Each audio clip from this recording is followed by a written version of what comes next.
All right, so last week we talked about the platform of relationship, which was the first stage in developing the foundation of building a Hesed kingdom. All right, so we talked about we're building, God has asked us to build a skyscrapers, and not just bungalows. So we're building a skyscraper. The foundations need to be deeper, wider, and thicker. We need to spend a lot more time developing the foundations and more skill level, more energy. We need to apply ourselves more to the foundations, because if we don't build strong foundations, right, and when the storms come, everything washes away, right? All right, and we know increasingly it's God is just impressing upon me what is coming around the year 2030. What is to come is really bad. Like, the state of affairs in the world is going to be, Christ followers are going to be highly persecuted. Food shortages, fuel shortages. If we look at the situations in places like Mozambique, in Iran, in China, these situations are already starting to appear in many nations, and including North America. Supply shortages, supply chains are reducing. The cost, the expense of fuel is incredible. People just cannot afford to put gas in their cars anymore. Many people are losing their jobs. The death rate is skyrocketing. We are declining, and so building Hesed kingdoms is, remember, the purpose is to preserve the children and provide a place. It's God's answer so that we can not just survive but thrive in the coming times. And our job is to preserve and train and raise up and mentor the children who will be the leaders that will finish the race. All right, so we need strong foundations, because when the really tough times start to hit, we need to be strong, right? So we need to spend the time on the foundation. So last week we started with the platform of relationship. And now today we're going to go to the first cornerstone, which is the equipping cornerstone. So let's pull up. Sorry, just give me 1 second here. And I will pull up my PowerPoint.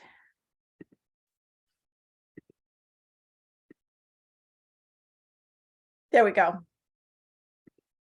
All right. So, like I said, this week we're going to do the equipping cornerstone. So a little review of the overall picture.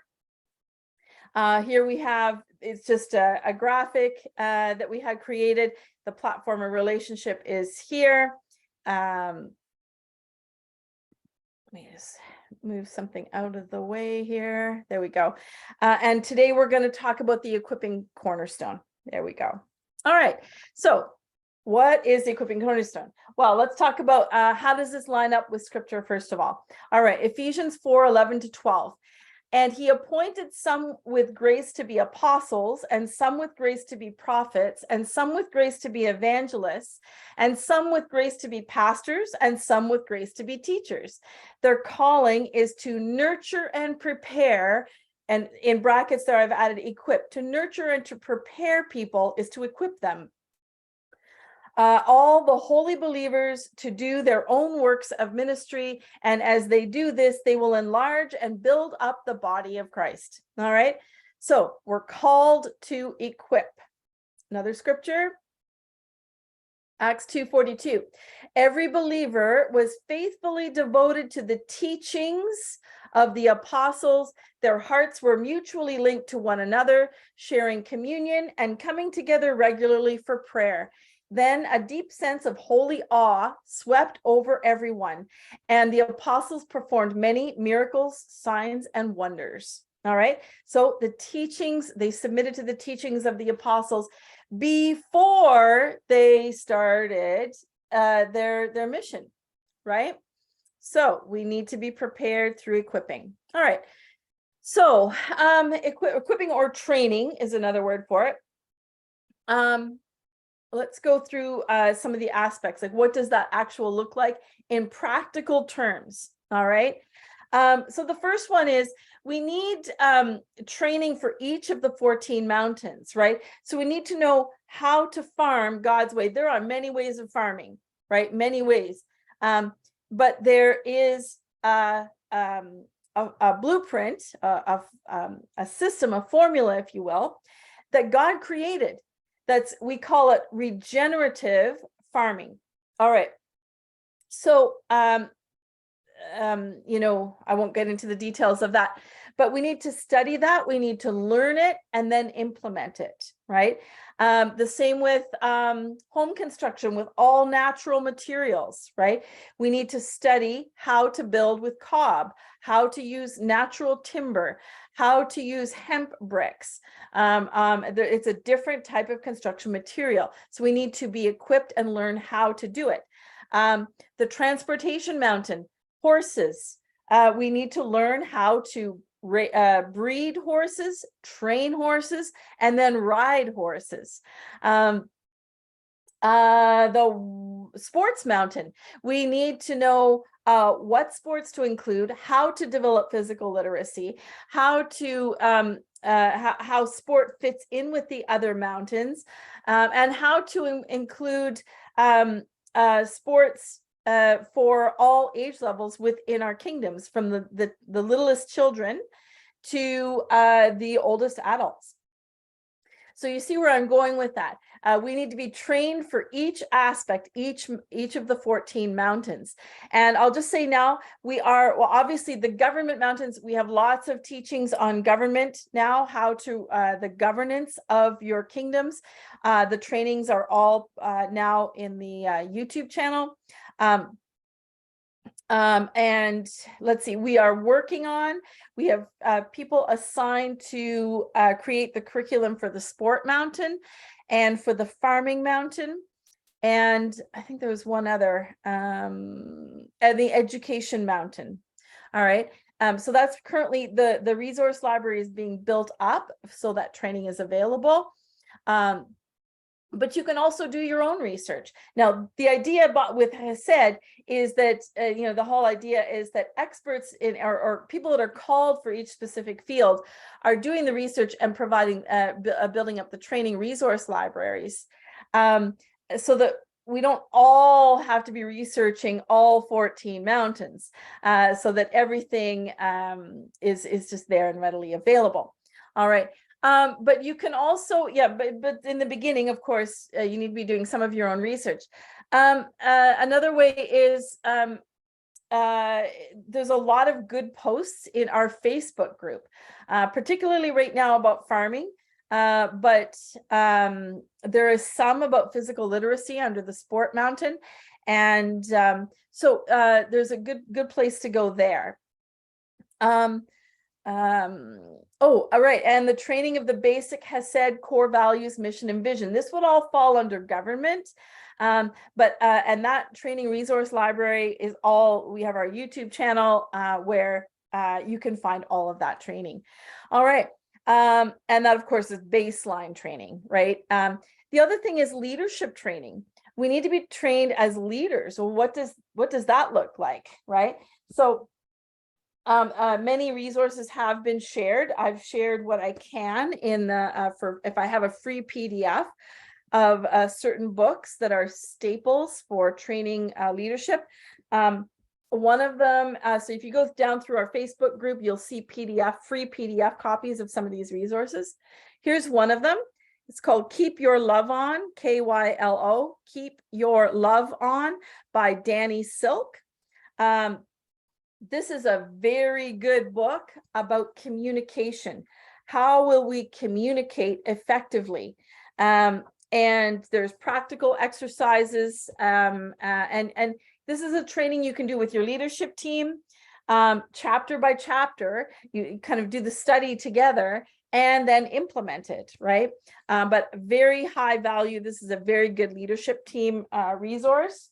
And then, of course, you teach it to the rest of your people. But right now, most people are developing their leadership teams. Another one is Culture of Honor. Culture of Honor by, again, same author, Danny Silk. Excellent core baseline teaching for leaders. So basically, this is an understanding of the fivefold leadership gifts and how they work together and develop a culture of honor in how they all work together. So you can see I've used this many times, a lot of highlights, notes in the margins. I've used this many times for training leadership teams, and highly recommend that to go through that. So here's some of the chapters I will read off to you. Here we are, how to build a supernatural culture, right? And that is actually the second cornerstone, the spiritual cornerstone is, so we need to know how to build a supernatural culture or a prophetic apostolic culture. The funnel from heaven, governing from heaven, dearly loved children of light, freedom practice, developing a wealth mindset, the top priority of leadership, kingdom confrontation, how to have confrontational conversations, and a revelation to reformation and transformation. Those are the chapters that I just read off to you. This is exactly what the culture of has said, this culture of honor. So critical teaching for every leadership team. All right, next one. Poverty, riches, and wealth. I keep coming back to this. If you need to break the poverty mindset and switch over to a wealth mindset, I have not seen, and just to say, do we need this? I have not seen any yet that are functioning in a wealth mindset. This is a key teaching for, and again, just go through it chapter by chapter, study it with your leadership team. There are questions in all of these books to discuss as a team. And here's another one, and I've just brought up a few the core ones I would always use. Why Not Women by Lauren Cunningham of YWAM. This is all about changing the perception of the role of women in leadership and within leadership teams, within families, and so on and so on. The church has been teaching wrong values, wrong positions for women, and wrong understandings of what a woman's role is. And this book breaks all of it. And it shows us, it goes back to the Hebrew, in the Hebrew meanings of scripture. Like, what did this word mean? What did that word mean? What did this word mean? And you read, and it kind of debunks some of the English translations right now today. So this book, very valuable to understand women, because women are, well, let's put it this way. A long time ago, we had a phase where men were these macho men, chest pounders, aggressive leaders, and there was no place for women in leadership. And then we transitioned over the last season, we transitioned to women being, I am woman, hear me roar, and feminist movements, and just kind of, it flipped, and the men became soft. Men became, didn't take their place in leadership. They became soft, and even became afraid to speak up, is what I understand from my male friend leaders. So it just kind of flipped, and so we need to now. God is wanting us to find women. What does our leadership look like? What does it mean to lead as a woman, right? Biblically, but spiritually. And men, what does it mean to lead like a man? Because we have differences, right, that are common. Like we have, of course, different gifts and all that sort of thing, different callings, different passions. But the way a woman leads, there's a character behind that. And the same thing, the character behind the way a man leads is different. And the thing is, they're made to work together, to balance each other, because it says when he created man, it's not good for man to be alone. All right. And so women need to understand themselves as leaders. Men need to understand themselves as leaders. And then the next step is men need to understand women's role as leaders, and women need to understand men's role as leaders, right? And then step 3 is we need to learn how to lead together.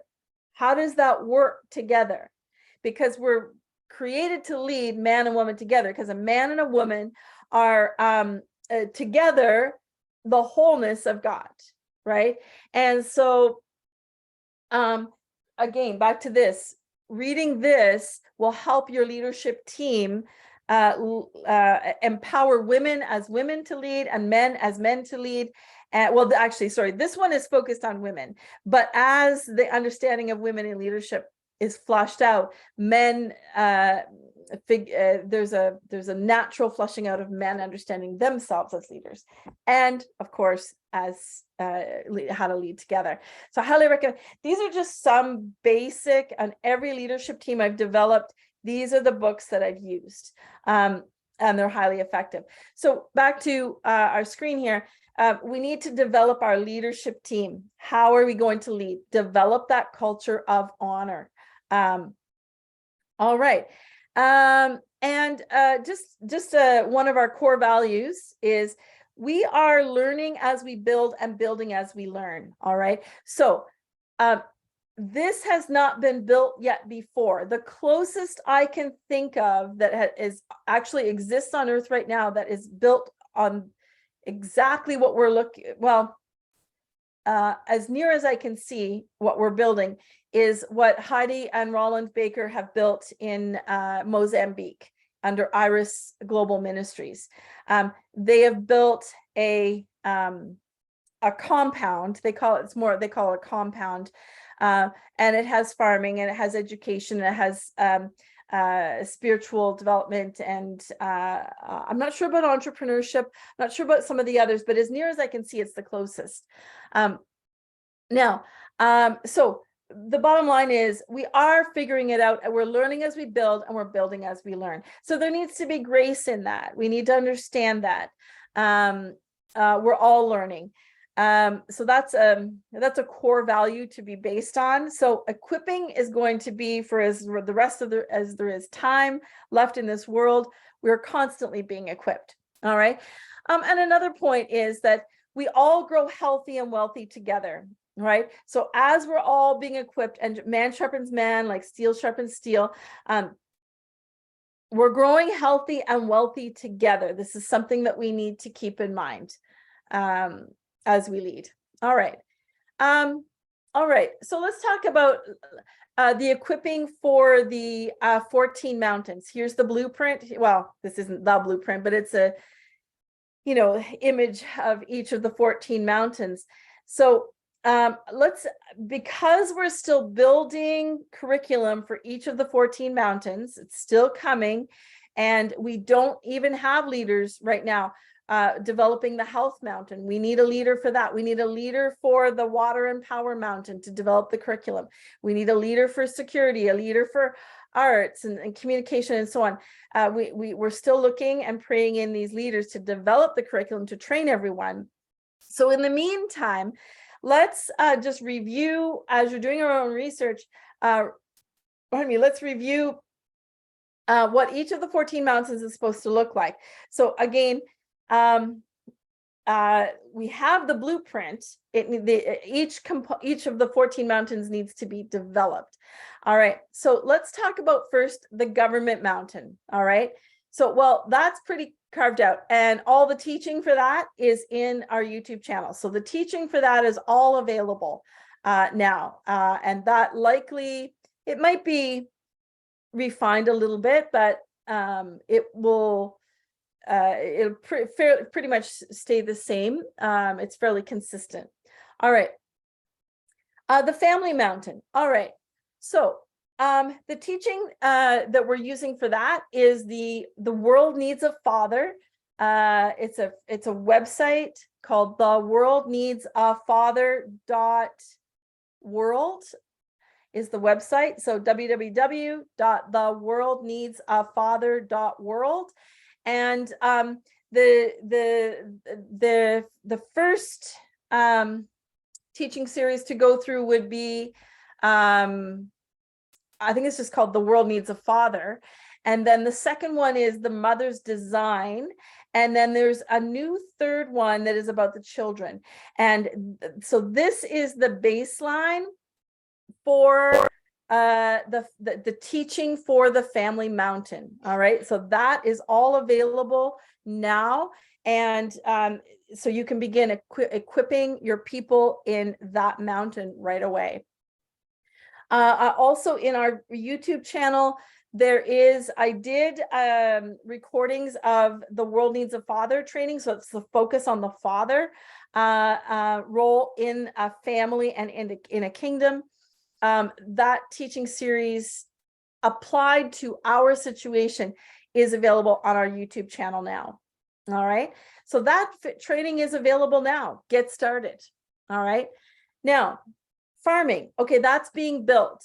All right. So you'll notice in our Facebook group, there's a lot of sharing about farming concepts and ideas. But the bottom line is the core value is it must be regenerative farming, meaning there's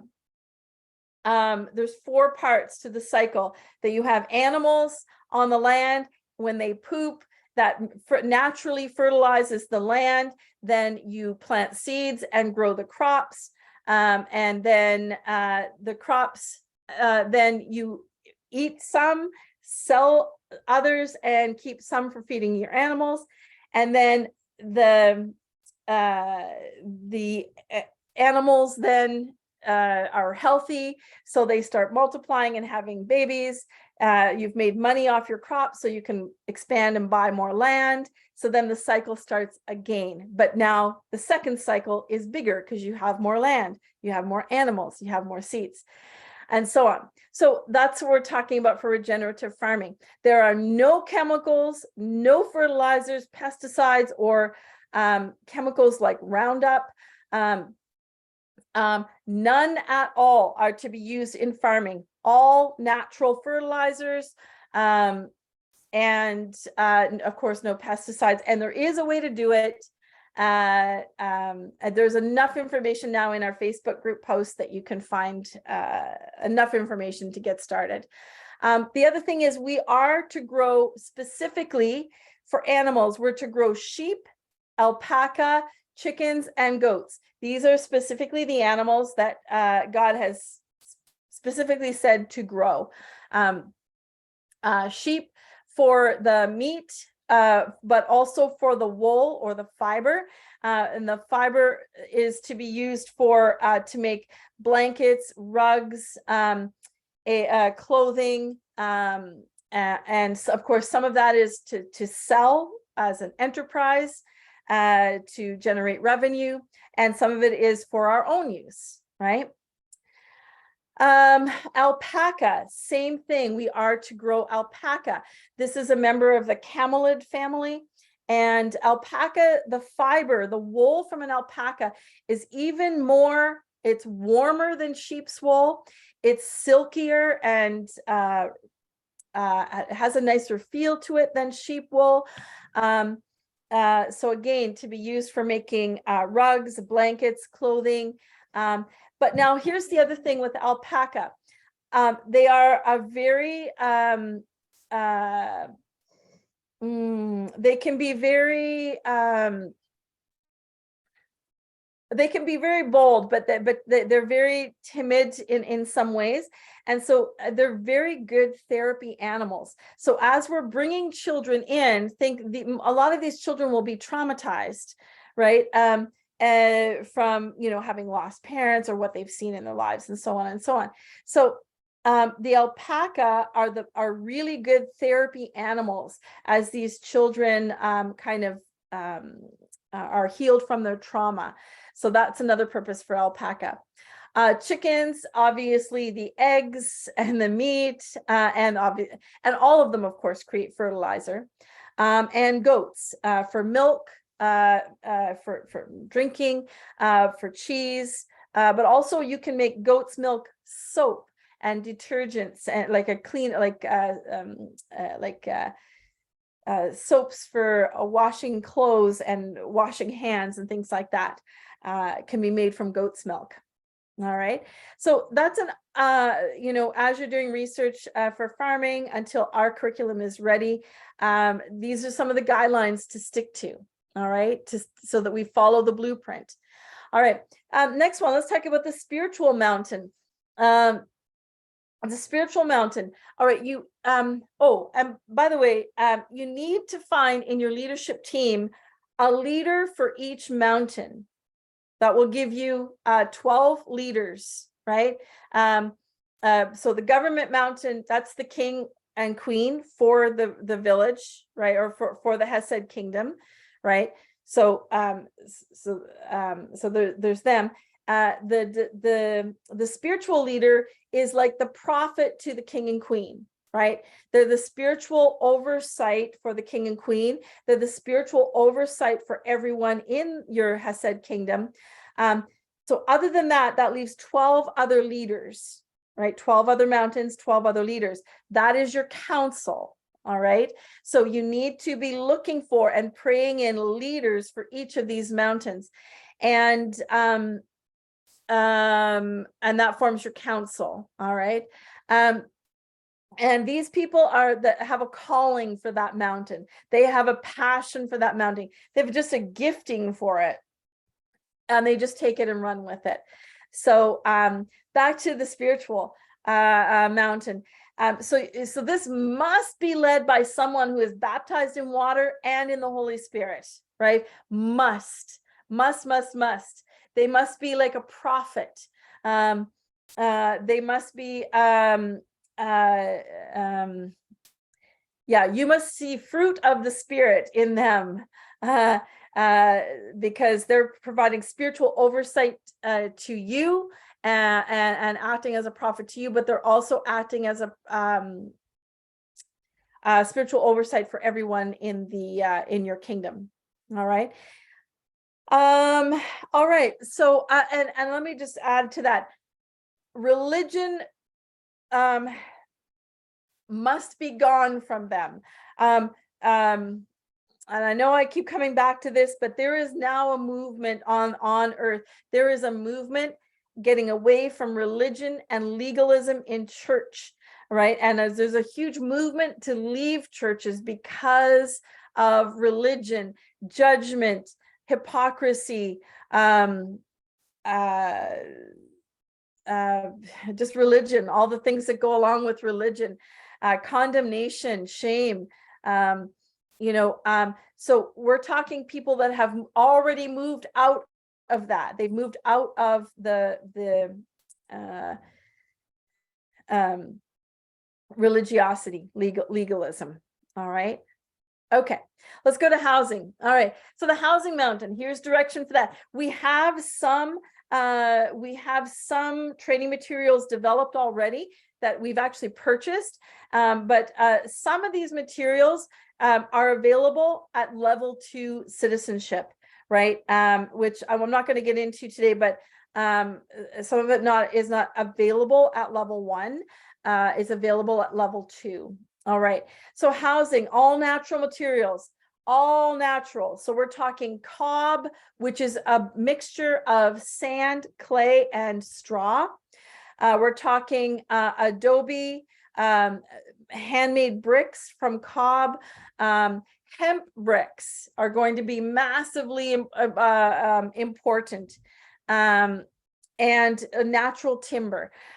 So in places like Africa, this would be the norm. From what I understand, well, from when I was in Africa, this was very much the norm. Very new for North America. The reason why all of our houses need to be completely made from all natural materials is for health reasons. Okay, how to put it? Actually, there's a couple. The first one is health reasons.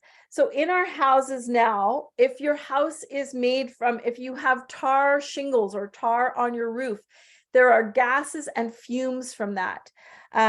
Anything petrochemical based, anything like vinyl is petrochemical product, paint, carpeting, flooring, let me think here. Even some heating, like if it's an oil run furnace, there are fumes from that. And these fumes are poisonous to us. Now, we may not realize it because it's in such small amounts, or we've just grown used to it.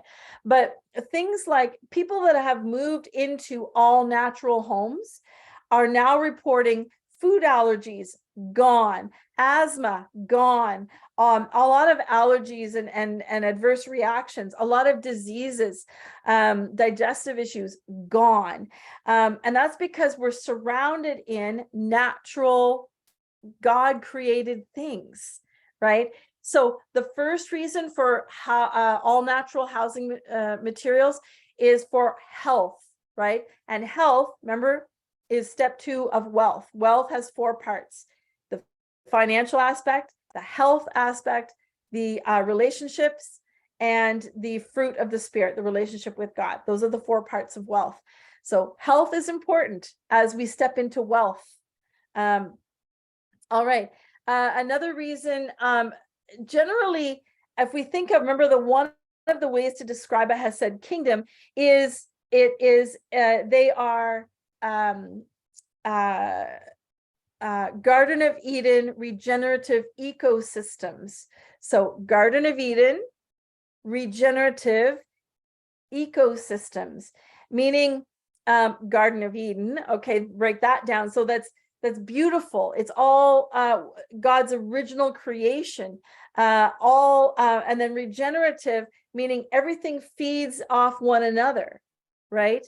Everything supports one another. I say feeds off, not in a negative way, like taking, but each element in that kind of a regenerative ecosystem supports something else, or many other things within the kingdom or the ecosystem. And then, of course, an ecosystem means a life system. Eco means life, right? And life-giving. So what we're saying here is all natural houses fit into the bigger picture within our Hesed kingdoms, because everything is natural. We're not using any chemical fertilizers or pesticides or anything like that, right? No antibiotics, right? They're not going to be needed. All right. So the housing needs to fit into that whole natural ecosystem. And that's another reason why all the housing and buildings need to be made from natural materials. All right. Let's continue on. Any questions so far? Let me back up. Any questions so far on those?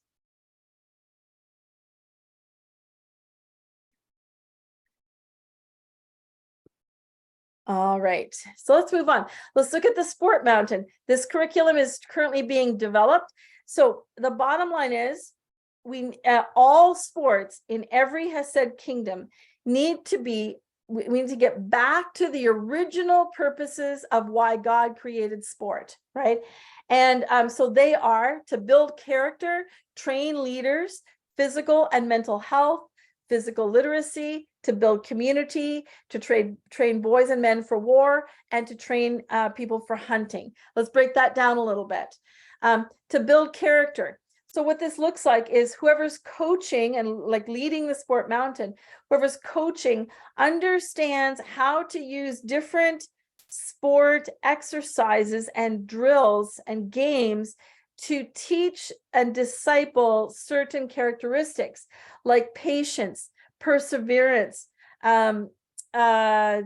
kindness, gentleness, and it's all about understanding that sport is to sharpen us, and not, we don't, it's not about winning trophies and medals, right? Those are man-made. That's what man brought that into sport. That's not from God. It is, yes, about competing. Competing sharpens us. It's like going to war. It sharpens your soldier skills, your fighting skills, right? Going into the sport field, we're sharpening ourselves. We have to play at higher levels under pressure. And so that's why we have games and competition. All right, to train leaders, more or less kind of the same thing, to see, who rises up as a leader on your team, and how can we sharpen them and train them under the strain of competition. Physical and mental health, I don't even really need to explain that. People who play sport are physically and mentally healthy. It's the way it works. If it's done properly, if there's overtraining, right? This is how man got into sport, right? If they're overtraining, then they're going to have overuse injuries. And of course, that's not healthy. All right. Physical literacy. This is developing. So the components of physical literacy are agility, coordination, balance, speed, strength, flexibility, endurance, and power. Those are the components of physical literacy. So a wise coach knows how to develop all of them, and in the right windows of time, right? There is, in the physiological development of a child, of a person, there are windows of optimum opportunity to train each one of those components I just mentioned, right? So what that means is, the time, let's pick one example, the window of opportunity, optimum opportunity to train agility, coordination, balance, and speed for anything under than 8 seconds is from 5 years old to 9 or 10 years old, depending on if they're a boy or a girl. When you focus on agility, coordination, balance, and speed less than 8 seconds, then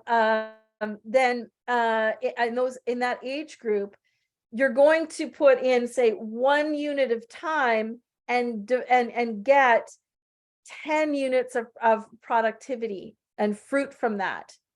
Now, if you're to train like an 18, 19, 20-year-old with agility, coordination, balance, and speed with activities less than 8 seconds, you're going to get maybe put in 1 unit of time and get 50% units of fruitfulness, just because their bodies have that the window of optimum opportunity to train those components is gone now. You can just maintain what you've established at that point. So you see, there's a scientific, strategic way to train physical literacy. All right, so that training is coming. Sport is also to build community. So think of coming together for games on Saturdays or Sundays, right? And the whole community comes out and cheers on the players, right? And supports one another.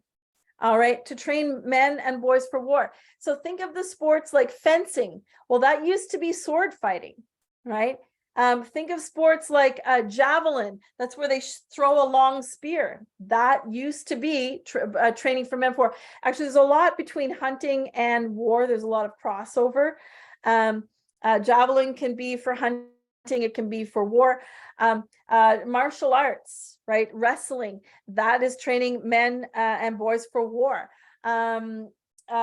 Equestrian, same thing for hunting and war. So you can see, how sport has evolved and become, how to put it, men's values have come into sport. So, so what does this actually look like, right? So your sport program for the whole kingdom should look like this. Programs for each age group, right? Including the adults, right? There should be sport a little bit every day. It doesn't have to be a whole lot, or at least every second day, some sort of sport activity. Now, that looks like you need to have team sports. So I think the best team sports to include are soccer and basketball or netball. and all kids participate in everything. There are no specialties anymore, right? Those days are gone or going, and we're moving into this new era. So they're gone for us. There's no so they're learning soccer and basketball. They're team sports. They develop coordination, balance, speed, all the physical literacy aspects. They don't have to have like so I come from a background of very high level training. We don't need that anymore. You know, we don't need those high level training anymore. So soccer and basketball for team sports. Also including swimming if you have access to water. Swimming is a very important overall physical literacy training tool.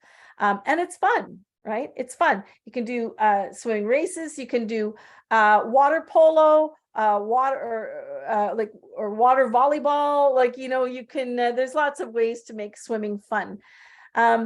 If you're in a colder climate, skating, need to include skating. You don't need an indoor rink. You can go to an outdoor pond or lake. All right, some other ones. Horseback riding. Absolutely, we must be training equestrian, because to remember, we haven't got to transportation yet, but horses will be our main way of transportation. So we need to do equestrian training. Other things like obstacle courses, right? So these are like ladders up trees, rope,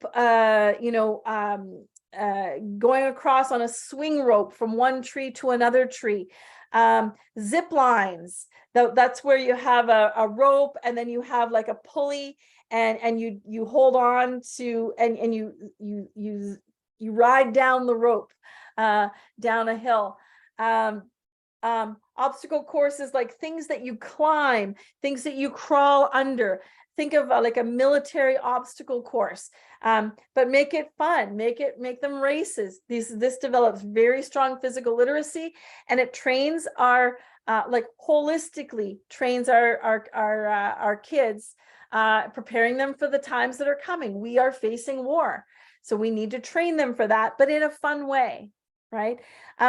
Another thing is archery. We need to be training archery and target shooting with guns. I know it sounds, it breaks my heart to have to see young children learning these things, but the reality is we need to set them up for success for the times that are coming. So in your sport programs, you need to have archery, so that's bow and arrow, and target shooting with guns. So you can do that with paintball. This is something we have in North America. I'm not sure if it's elsewhere in the world, but paintball, they're like, they look like a rifle, but they shoot, instead of bullets, they shoot balls of paint.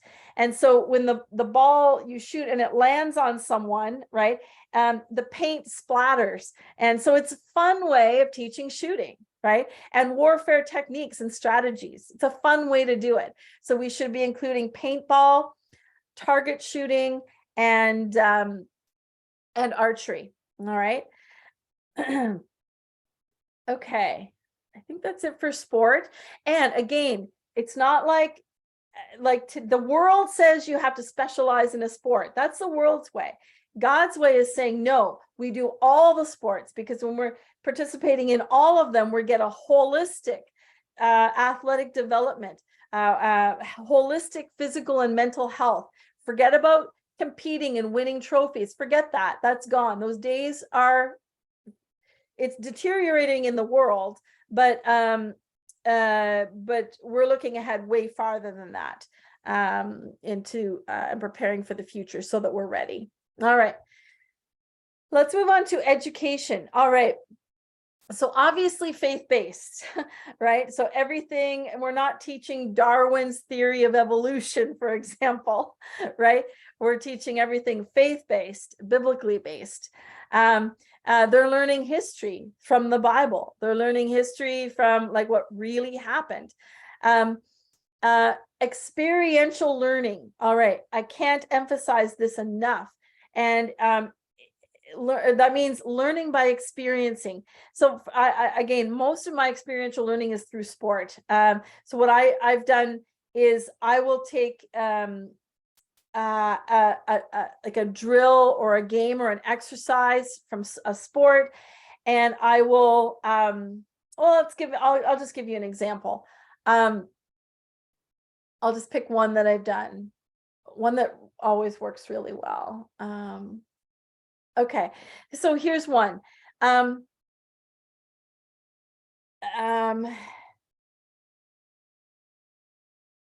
Which is a short one for me to talk about. Okay, so here's one. I have all the kids standing at one side of a gym or a court or a field. And in this case, like they could have a soccer ball or a basketball, it doesn't matter. And each one of them has a ball. I say, okay, your mission is to go to the other side of the court with your ball. And that's it. That's your mission. You can use any strategy you want. You can dribble the ball, roll the ball, balance it on your head. You can carry it. You can do any, like juggle, like toss it up and down, any way you want. You get to choose, but you've got to get it to the other side. And so go. So away they go. All right. So then they get to that side. And I say, okay, now we're going to do it again. So number 2, now you need to get into groups of 3 and have one ball per team of 3 people. So they get themselves organized, and I say, okay, now your mission is to get the ball to the other side again. And this time you need to, everybody needs to touch the ball at some point getting across. So again, you can roll it, dribble it, toss it, whatever you want to do, but you've got to get it across. So away they go. Try number 2. And so I say, now, which one was the most fun? And they always say, well, obviously number 2 was the most fun. Okay. All right, here we go. We're going to do number 3. Now, number 3, now, person number 1 on each team, you have to make sure you have the most fun on your team. And person number 2, you need to make sure you have the most fun on your team. And person number 3, you need to make sure you have the most fun on your team. All right. Now, however you get the ball, you've got to get the ball to the other side, but you just have to make sure you have the most fun. Okay, go. So off they go. And usually at this point, depending on the kids, some of them are crying because they never got to touch the ball or whatever, but that's okay. You gotta let that go. All right. So now they're on this side again. That's okay. And we're gonna do it one more time, the 4th time. And this time, person number 1, you have to make sure that the other 2 on your team have more fun than you. You want to make sure they have a lot of fun. And person number 2, you need to make sure that the other 2 have the most fun on your team. And person number 3, the same thing. You need to make sure the others on your team have so much fun. All right, go. And so now they're going back again to the original starting point. And I say, which one was the most fun? 1, 2, 3, or 4? And they always say 4. There's a few rebellious ones that always say number 3, but for the most part, it's number 4. And so I say, well, that's interesting, because when you focused on others having fun, you actually had the most fun. But when you focused on only you having fun, you didn't have as much fun. Isn't that interesting? The whole lesson is about it's better to give than it is to receive. And so then we say, we prove the Bible right again, and have a kind of big cheer, and we just talk about it. Then we have a discussion time. Okay, that's experiential learning. They actually experienced the teaching, right, through a well-crafted exercise. And so with the education, you can do that through sport, but with education, you can teach so much through experience. And it's the best way to learn. It sticks here, but most importantly, it sticks here. And, other ways of experiential learning is, instead of looking at a textbook and learning about leaves, they go out into the woods and they pick up leaves, and then they study them. oh, well, look, this is shaped like this, and that leaf is shaped like that. Well, this one has pine needles, and this one has leaves. And then they study like the seeds, the acorns, the pine cones, like different types of seeds, and then they study the root systems by looking at and examining the roots, and discussing it. So that's experiential learning. It's hands-on, it's involved, and this is the best way to teach.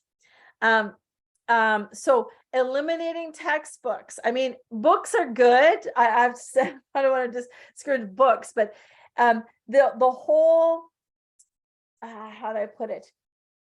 With textbooks, there tends to be not a lot of creativity. It's very uniform thinking, whereas experiential learning is creative. It activates imaginations. It's outside much of the time. It's interactive between the teacher and the student and the children with between one another. They learn problem solving, right? They learn critical thinking, creative thinking, and things are practical and relevant, right? Whereas in a textbook, it can be, it's a picture on a page, but it doesn't mean anything to them. But if they can pick it up and touch it, it has meaning, it's practical. And finally, what God has very specifically said is, the education, much of the education comes from the actual building of the 14 mountains. So, for example, let's just take home construction with natural materials. The children, part of their educational day is going and, not the day, maybe through the week, but because there's a lot to learn, but they actually go and help with the construction of the homes or buildings. Right? They mix the cob or the adobe together. They form the bricks. They stack the bricks. They make the hemp bricks. They manufacture them. They if it's thatch roofs, they make the thatch roofs. They learn from the mentors and the teachers how to do all of these things. So and they can learn this at the youngest ages. They really can. Young children can learn these things. And in fact, they learn them better at the youngest ages than we do at the older ages. The same with farming. The children can learn science from farming.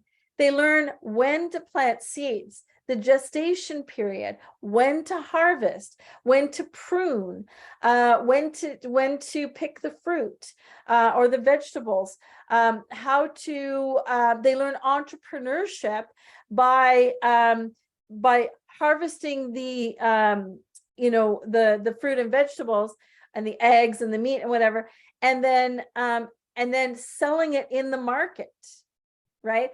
And they learn how to the exchange of money. They learn about profit margins.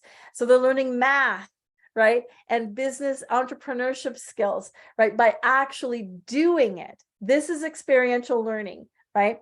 So include them even in government when king and queen and council are sitting making decisions. The children get to observe them as they discuss, as they make decisions, right?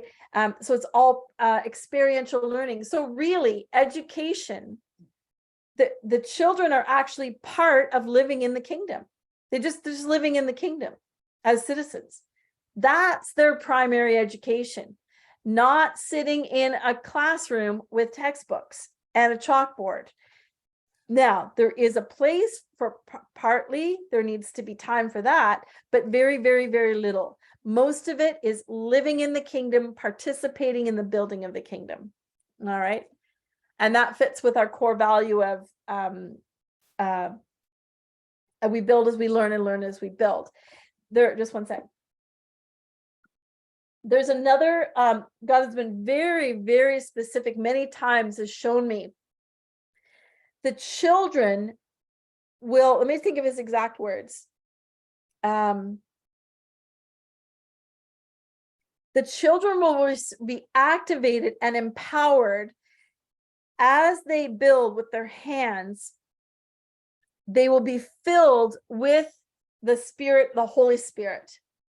God has said there's something about as they actually build with their hands that he will impart to them his Spirit through the design. The design, the blueprint of this of the Hesed kingdoms is such that as we build, particularly the children, the Spirit, the Holy Spirit will come into us. And so that's why the children need to be hands-on with the building of the kingdom. As young as possible, they need to be filled with the Holy Spirit. All right. And this is where the Education Mountain leader needs to be very intentional, working with the other mountain leaders and saying, how can I schedule the children in with your mountain? How can I schedule the children in with your mountain? And so on and so on. And so the education leader organizes that, structures that, so the children are participating in the building of all the 14 mountains. So, in that case, sport becomes part of their education, right? Because they are, it's all holistic living. It's not separated. Education, government, sport, or like we have right now in North America, the kids are in school all day, but then they have sport activities in the evening, and they don't talk to each, like those two, the leaders for each of them don't talk to each other. Like there's no communication, there's no holisticness to the children, and oftentimes here, kids can't afford sports here, and so many children don't get to play sports. In North America, many don't. The ones with the parents that have money, well, they get to play sports. Yeah. So, all right. So the important leadership here is making sure the children are integrated into all the other 13 mountains. All right. All right, let's go on to entrepreneurship. Okay. So what does this look like for our kingdoms? All right, we need to be thinking trade routes.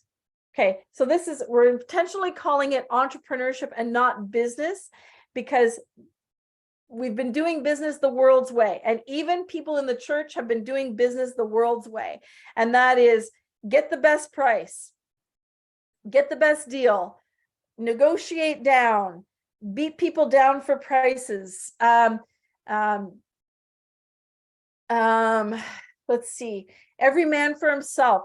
Oh, the owner of the business makes a ton of money, right? Reaps all the profit and pays the employees a little bit, comparatively a little bit, right? That's business. That's the world's way of doing business. All right. And increasingly what's happening is we're going to the cheapest products, the cheapest supplies, which inevitably are coming from China, which is, where a lot of child slavery is happening.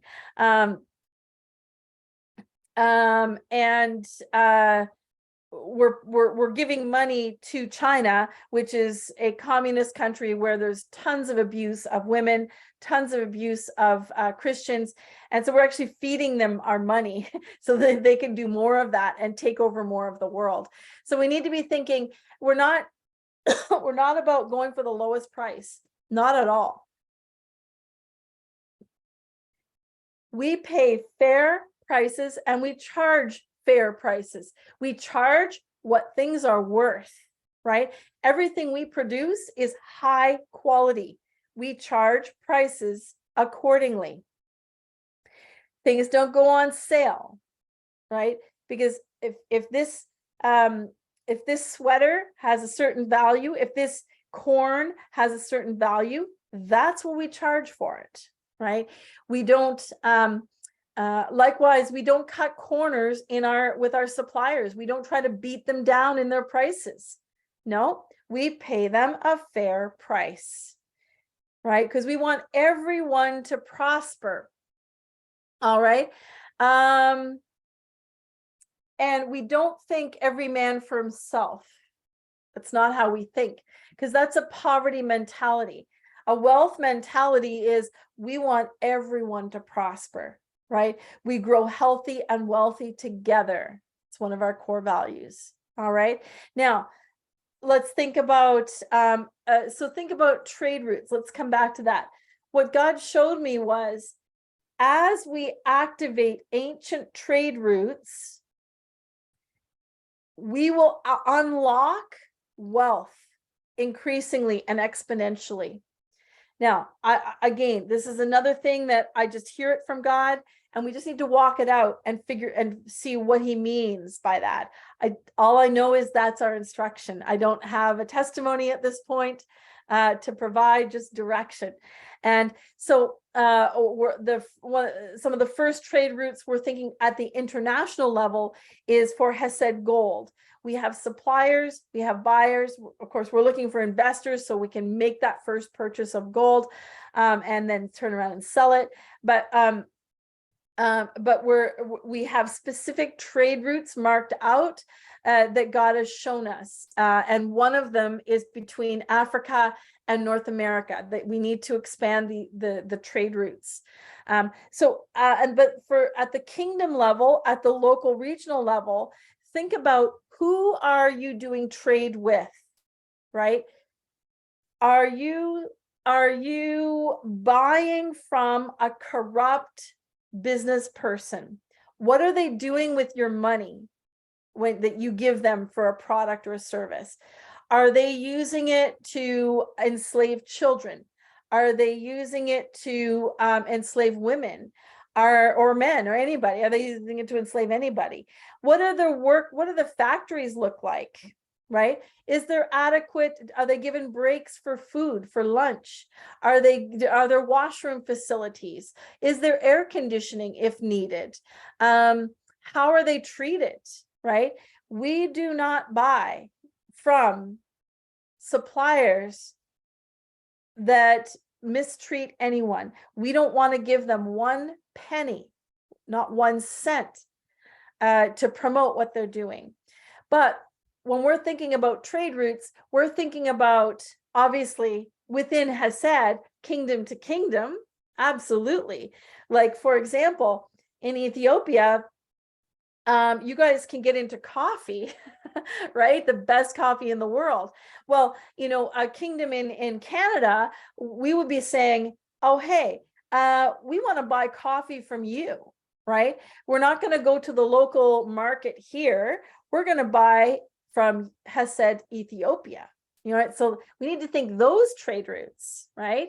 And that way we know the people that we're giving money to are doing good things. They're building kingdom with it.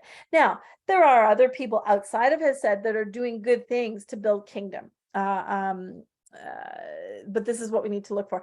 This is kingdom entrepreneurship, right? We're thinking, who are we buying? Even if we have to pay more money for a product or a service from someone else, but we know they're building kingdom with the money we give them, then we do it, rather than paying less money to a supplier that is abusing people or not building God's kingdom. All right. All right. More about entrepreneurship. Yeah. I mean, primarily at the kingdom level, it's going to be, entrepreneurship is going to start with food produce, like farming. That's obvious. By selling maybe 50% of your crops for a profit, 10% of your crops you're giving away. That's the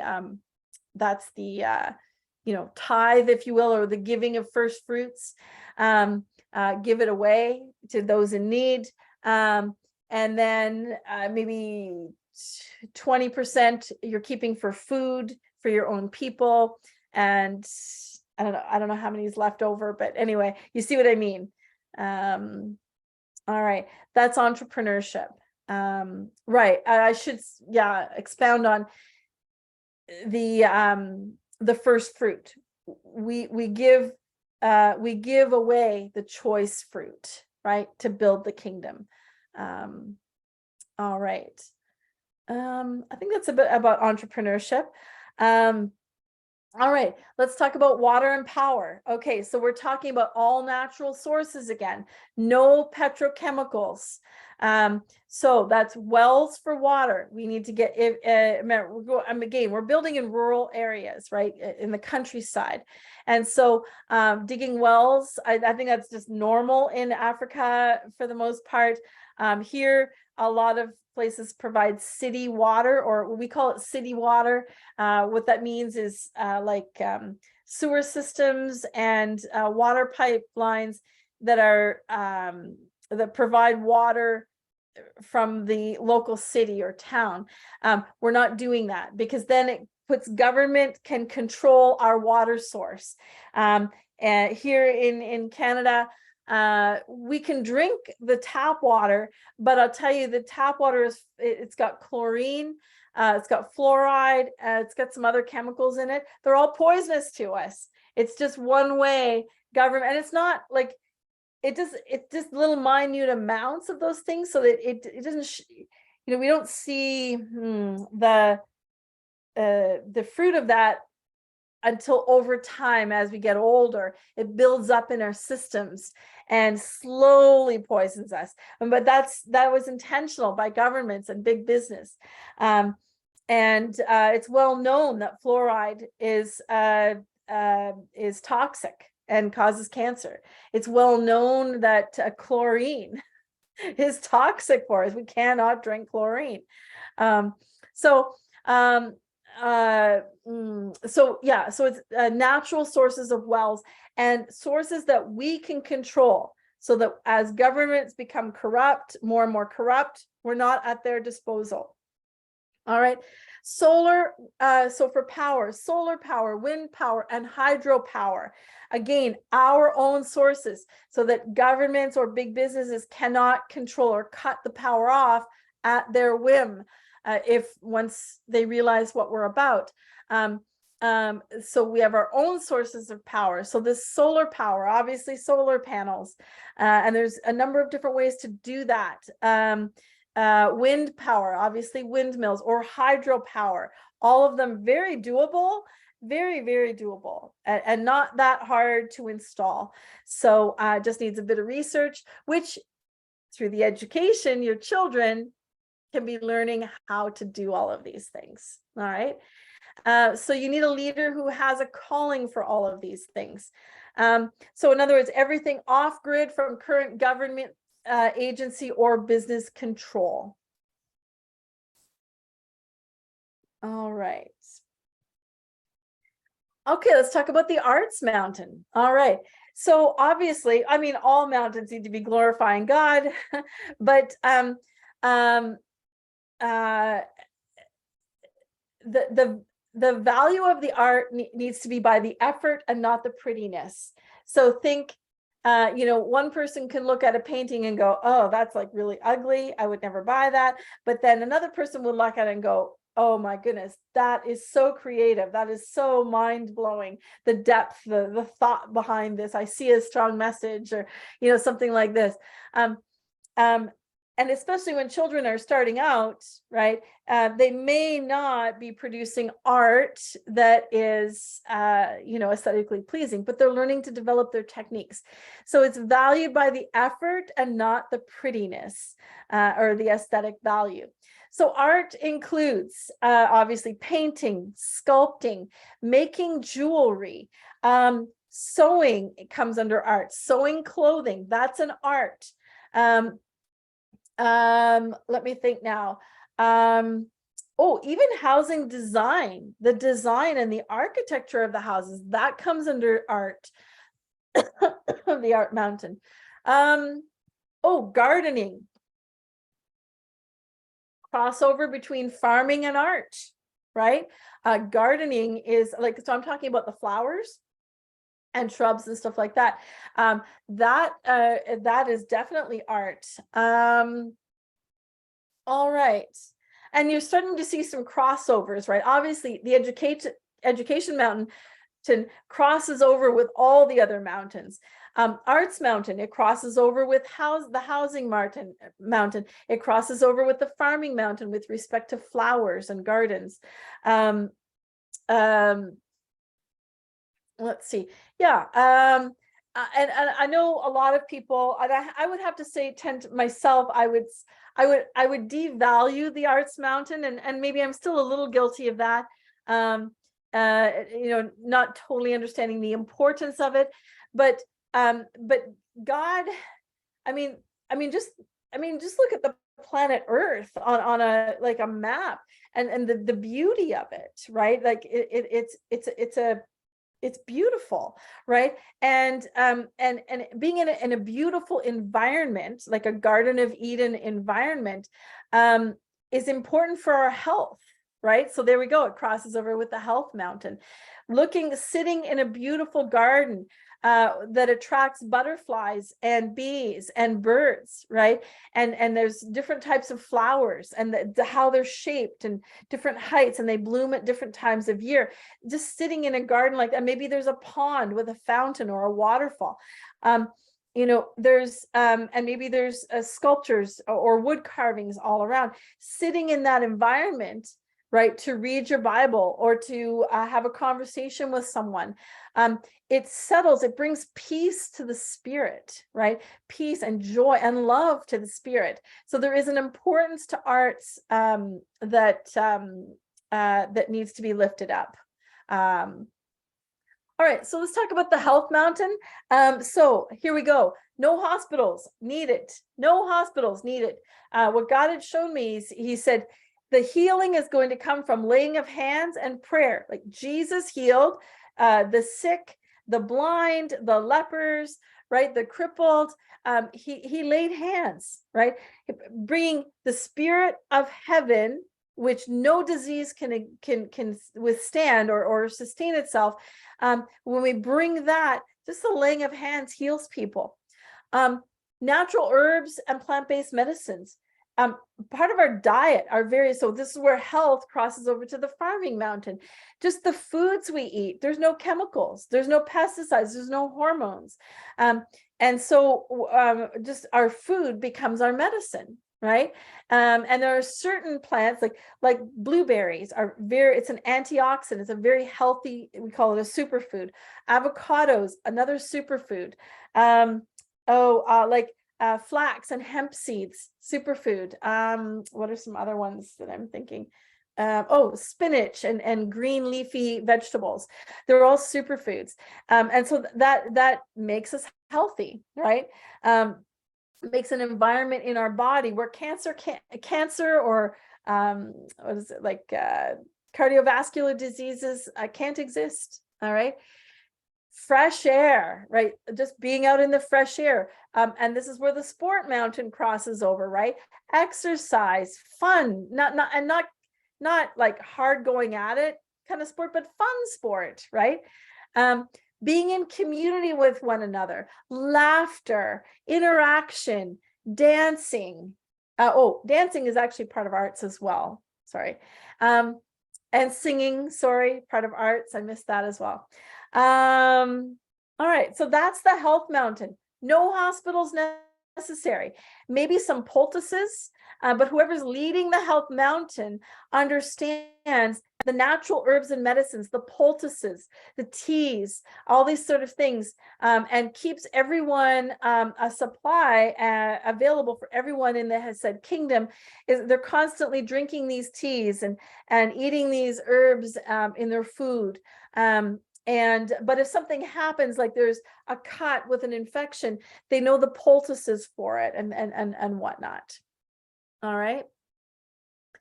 All right, security, we're getting down there. So security, all God said was build a wall around the perimeter. And so I said this many times, is like, really, we need a wall around it? Like, that's really labor intensive, especially if it's a big kingdom. Like, that's labor intensive. It's going to take a lot of time and a lot of people, a lot of effort to build it. And he said, I said, can't we build a fence?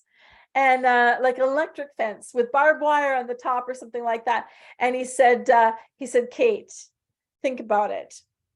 And then immediately my mind went to Jerusalem, right? The wall of Jerusalem.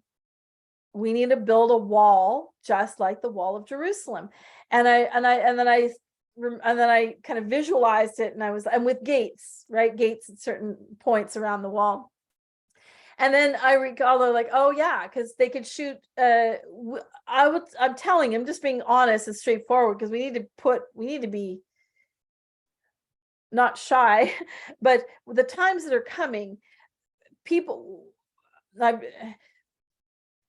if you'll remember, God showed me that as we build and as all the 14 mountains come into place and everything is integrated and interdependent, all the mountains and the people are interdependent, and we're glorifying God, it's like there's a dome over the top of protection.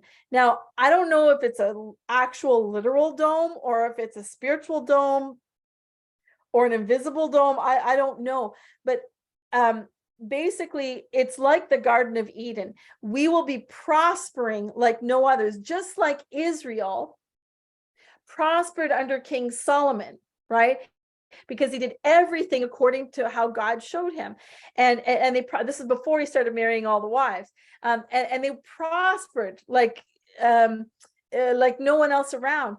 And so this is why the others, like the Egyptians, the Assyrians, and the Babylonians, wanted what they had and tried to take it, right? There's always been war against Israel, right? And so we need to be prepared by having a wall around our kingdoms. So no arrows, no guns can be shot through a fence. We need walls to protect our people, to keep evil out and to keep good in. And so we need to be thinking about that. And obviously for security, we've crossed over the sport mountain. We've trained our people for warfare. And then of course, video surveillance and I'm going to skip down to the communication mountain here, communication systems where we're on our own network. And we need a leader. We need to pray in a leader for that on the international level. To be able to develop these systems. I haven't got a clue how to do it, but all I know is we have our own complete communication platforms and internet or something, our own communication systems, so that it can't be penetrated by the enemy, right? So for example, on Facebook, it's not the ideal platform for us to communicate. It's not, right? I don't like I want to watch my words. I love Facebook that we can communicate there as a community. Right now, as it stands, we're able to be on Facebook. It's a private group. You have to be accepted into the group, and we vet everyone that wants to join. We check out their profiles to see where they're at if we let them in. To make it a safe place. But bottom line is Facebook, I mean, I've been banned. What do they call it? It's like a temporary 1 week or 2 week or 3 week ban. If you post things that they don't agree with, like in other words, are not part of the world, then they will shut you down for a week or 2 weeks or 3 weeks. So I don't agree with that. But it's the best we have right now. But in our communication mountain, we will develop our own platforms that cannot be penetrated by the enemy. And as increasingly we face war, it's how we'll be able to communicate from kingdom to kingdom to kingdom. All right. That's all I can do. We need an expert in that field to develop that. All right. Let's see here. Transportation, finally. Racehorses is all I could say. Is he said, Kate, fossil fuels, I don't want you to use them, and they're going to become scarce and way too expensive. So raise horses. Get good at raising, breeding, training, and riding horses. So that because that we will use them to pull plows in the field, we'll use them to ride, to transport carriages, and and even in warfare. So he said, get good, make sure you start horses early and raise horses.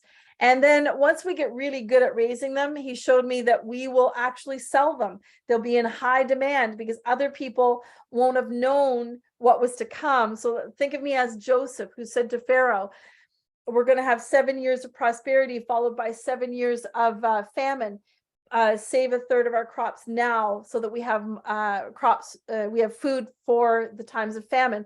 And not only that, other people from all around came to Egypt to buy food and seeds from Egypt because of Joseph's, he heard from the Lord and he implemented, right? That's us. He's telling me now, to me, to everybody here, build this now so that when the time of war comes, sometime after the year 2030, you'll be ready. And so people will want horses.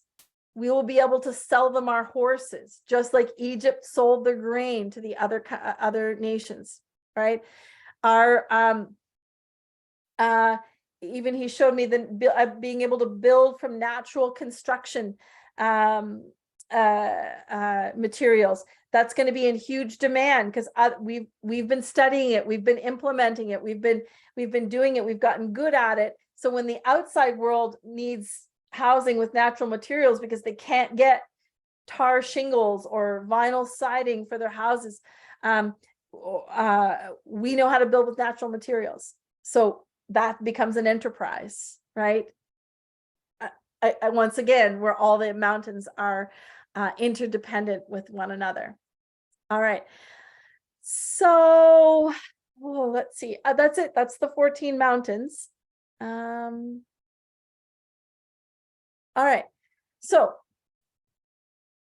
we need always to take action. We always need to take action, right? So that's the equipping. That's the training for the equipping cornerstone, right? Let's take action. What training have you been doing for your leadership team? So remember last week we talked about developing your leadership team, okay?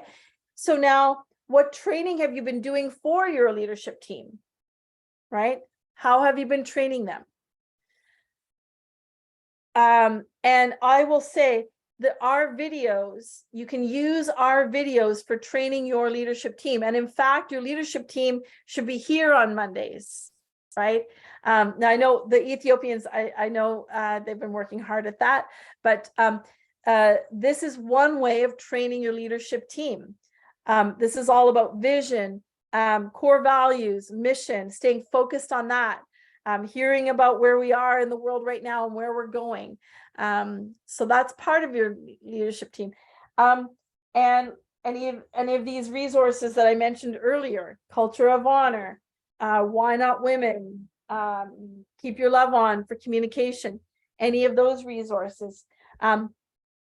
What training have you been doing? All right. What direction do you need to take your leadership team? In what area is there lack, and what kind of training do you need to address that? Right? Okay. Like for example, maybe your team is very, very knowledgeable about farming, but not so knowledgeable about sport, right? Or vice versa. What areas do you need to train your team in? All right. And think, remember I said, have one person for each mountain. Of course, if you're the king or queen, you know, the government mountain, that's yours, of course. But looking for leaders in each of the other mountains and raising them up. All right. What training do you need to provide for them based on where they're at? All right. And what training do you need for yourself? It always starts with us as leaders. Always, always, always starts with us.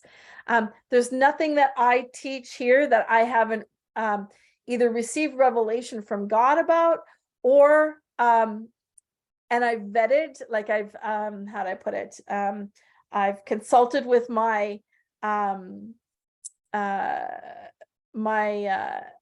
my closest trusted advisors on, and have measured up to the Bible, and even researched if I needed to.